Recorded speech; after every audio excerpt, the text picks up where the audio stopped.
Hey guys, welcome to my channel. I just wanted to hop on today and shoot a quick video about Kundalini Syndrome and yoga and how yoga can either really help you or how it can really make things more temporarily challenging for you. I know I've got a lot of subscribers on this channel that are going through intense Kundalini Syndrome-like symptoms. And when I say Kundalini Syndrome, what I'm talking about is the host of challenges and symptoms that can come from having too much Kundalini energy coursing through your body. A lot of times this happens when we don't even know we're going through a Kundalini awakening. You know, a lot of us weren't spiritual at all. I know I wasn't. So it really catches us off guard, and it's very frightening and scary, and it can really feel like we're just so ungrounded. It doesn't feel like it. We're just really ungrounded, and we're having, you know, all kinds of crazy thoughts and uncontrollable thoughts. Our heart might be racing all the time. I know my heart just raced for like maybe 2 months straight. It just wouldn't slow down, and it was like really concerning. We might be having what we think are convulsions, but really they're just kriyas where the energy is moving. All kinds of crazy energetic movement.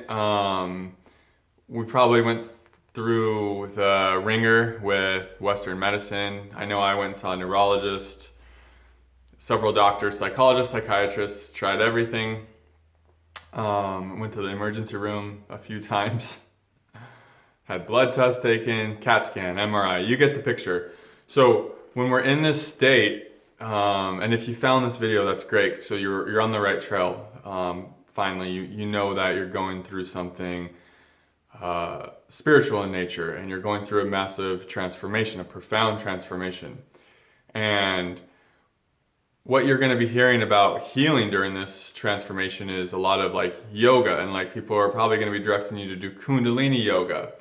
And that might work for you. It did not for me. Intense yoga for me just overexcited the energy when I was going through Kundalini Syndrome. So the first thing I want to say is there might not be any yoga that can help right now. It might be a situation where you just need to rest and be spending most of your time in bed, laying down and just taking it easy and breathing and walking barefoot in grass and eating very heavy foods, even if that means sometimes on the unhealthier side, that's okay for right now. And doing those type of things. I would also recommend something I didn't do early on because, like I said, I wasn't spiritual. I came into this experience as an atheist. Yeah, I don't know how this happened either.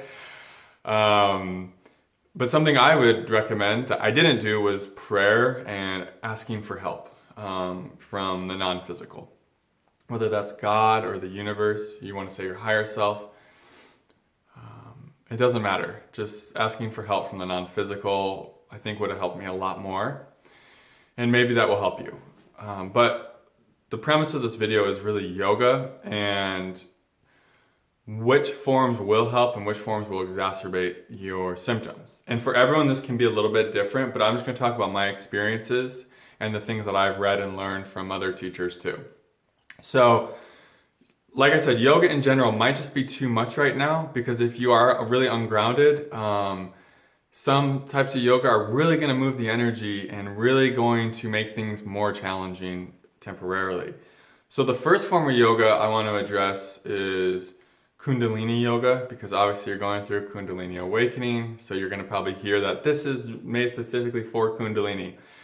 That's not always the case because Kundalini Yoga is great for raising energy, right? It's great for helping people who don't have that connection to their subtle energetic body. It's great for really bringing them into that connection.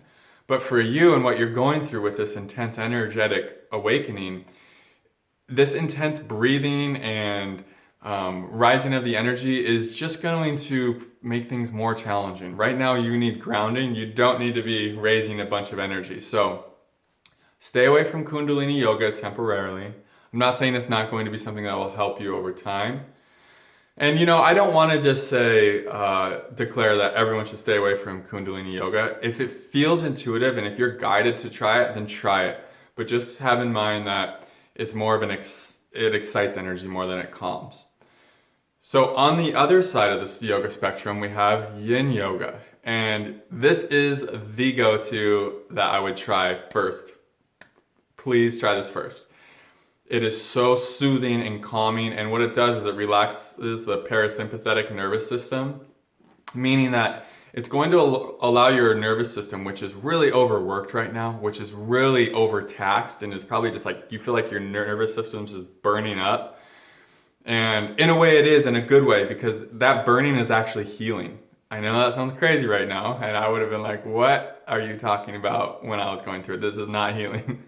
But truthfully, your nervous system is actually going through an upgrade, a rewiring, and a healing.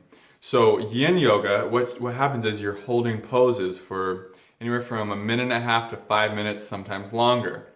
And these are very calming, grounding poses. I'm even hopefully going to put a video up here. It's called Yin Yoga for Anxiety, Grounding Yin Yoga for Anxiety and Frustration. Basically, it just really helps your energy to, like, if you have lots of energy pulled up in your upper chakras and your head, it's going to be so impactful for you and so helpful. So that's the kind of yoga I would really try first. And it really helps the emotions and the stuck feelings and energies in your in the fascia and your connective tissues. It helps it to really start to come up and to release and to move more freely. This isn't like the excited movement you're going to get from a Kundalini or maybe even like a Bikram yoga. This is just more of a relaxed flow, and this is exactly what you need at this stage when you are dealing with so much Kundalini energy that just feels super out of control and chaotic. And I know the feeling, and like it's not even that no 2 days are the same, no 2 moments are the same. You know, every day is just like a whole lifetime of craziness when we're going through when we're in the early stages of a Kundalini awakening, and when we are having really a lot of trouble with it. Yin Yoga is just such a beautiful way to allow your nervous system to relax for a minute, and allow that energy to more just flow, and it's going to bring up a lot of emotion and pain, and that's good. Open to that, sit with that, and that will facilitate this healing process so that it can start transforming into a different stage a little bit sooner than it otherwise would have.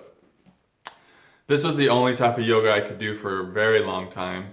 I had just now started doing, no, I wouldn't say just now, probably like 4 or 5 months ago, I just started getting back into more like Bikram yoga. Still haven't dabbled into Kundalini yoga yet. I think it might be a while before I do that.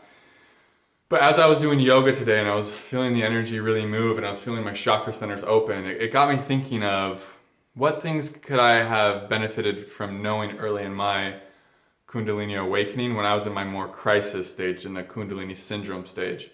And that's the thing, is like, try to, if you can, be cautious about and use discernment about doing energy rising yoga. And really, I would say, try to feel into how Yin Yoga feels, and maybe Hatha Yoga. Hatha, like if you type in gentle Hatha Yoga on YouTube, that's another one that's not going to stimulate so much. It's going to be more soothing. So yoga can help you heal if you're in a Kundalini Syndrome crisis phase, but it can also make things a little bit more challenging if we get a little carried away and do something that isn't as helpful. So I hope that helps. I feel like I kind of rambled there, but I really just was inspired to create this for anyone who's subscribed to my channel who's going through a difficult Kundalini crisis. If you need more support, that's why I've created this blog and this YouTube channel. I've been through a lot of my own challenges with Kundalini, especially early on, so I know how it can be. If more support is needed, I'm here as well to help guide people through the process. So other than that, I hope you guys have a wonderful day. Namaste.